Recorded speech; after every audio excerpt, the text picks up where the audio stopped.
La société Florimond-Desprez a été créée ici même à Watines en 1830, d'abord en tant qu'activité de production de semences de betteraves.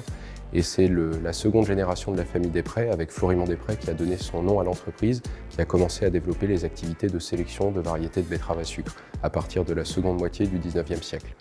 Ensuite, au lendemain de la Première Guerre mondiale, la société s'est diversifiée dans la sélection de blé tendre. Et après la Seconde Guerre mondiale et jusqu'aux années 70, d'autres espèces se sont ajoutées, notamment l'orge, le blé dur et les pois protéagineux et la chicorée.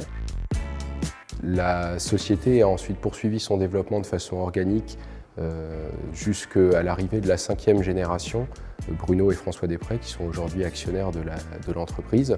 Et c'est avec eux qu'elle a vraiment connu une phase de croissance très rapide. Pour donner un ordre de grandeur, le chiffre d'affaires a été multiplié par 30 au cours des 30 dernières années. D'abord au cours des années 80 avec une internationalisation, notamment avec la création de filiales en Espagne et au Maroc, puis à partir du début des années 2000 avec une phase assez active de croissance externe. Notre stratégie de croissance externe consiste à diversifier notre activité pour être moins dépendant de notre espèce historique qui est la betterave sucrière, et consiste également à se développer sur de nouvelles espèces où nos compétences scientifiques acquises de longue date peuvent permettre de créer un avantage concurrentiel. Le métier de sélectionneur est un métier qui demande une certaine persévérance puisqu'il faut près de 10 ans pour développer une nouvelle variété de betteraves, de céréales ou de pommes de terre. Et quand je parle de 10 ans, c'est 10 ans entre le moment où on réalise un croisement, c'est-à-dire on choisit 2 parents pour leurs caractéristiques intéressantes, qu'on essaye de combiner dans la génération suivante et on sélectionne parmi les individus de la génération suivante ceux qui combinent le mieux ces qualités et qui auront le meilleur potentiel au champ.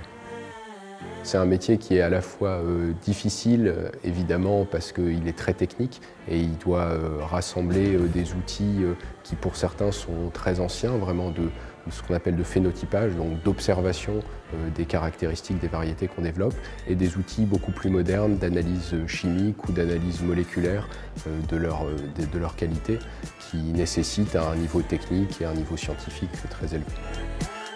Les agriculteurs font face à de plus en plus de contraintes, qu'elles soient climatiques ou réglementaires. Et chez Florimond-Desprez, nous souhaitons développer des variétés végétales qui leur permettent d'utiliser moins d'engrais, d'utiliser moins de pesticides et de maintenir leur niveau de production malgré toutes ces nouvelles contraintes. Nous avons choisi de remettre le trophée de l'industrie 2022 à l'entreprise Florimond-Desprez, surtout pour 3 raisons. Première raison, d'abord parce que c'est une entreprise familiale, on aime bien les entreprises familiales. Deuxième raison, c'est une fierté aussi pour notre territoire puisque c'est un acteur leader, présent à l'international, qui a une part importante de son chiffre d'affaires à l'export. Et puis troisième raison, c'est aussi parce que c'est un acteur qui est engagé, qui investit dans la transition agricole. Tous les efforts de R&D que fait Florimond-Desprez pour l'agriculture raisonnée, eh bien, ça sera sans doute la solution pour l'agriculture de demain, pour avoir des semences qui font qu'on a des plantes qui consomment moins d'eau, qui sont plus résistantes au stress hydrique, et on pense que ça va vraiment dans le sens des transitions.